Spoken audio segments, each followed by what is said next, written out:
Can you save private Telegram video in phone gallery? Hey everyone, welcome back to the channel. So a lot of you guys were asking this question, so in today's video we're gonna find out whether we can save private Telegram videos to phone gallery or not. So without further ado, let's get started. So first open the Telegram app on your phone, and once you have opened it, simply navigate to the private group or channel where the video is located.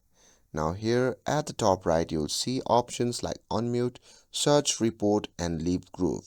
But as you'll notice, there is no direct option to save videos from private channel. And even if you tap on Telegram videos, you'll see options like speed, show in chats and show all media, but no save to gallery button.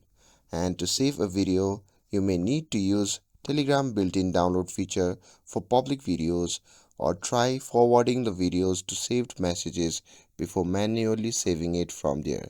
But keep in mind that private channel restriction may apply. And that's all there is to it. With this, if you found this video helpful, then don't forget to like, share and subscribe to get updated for more videos. Thanks for watching, and I'll see you in the next video.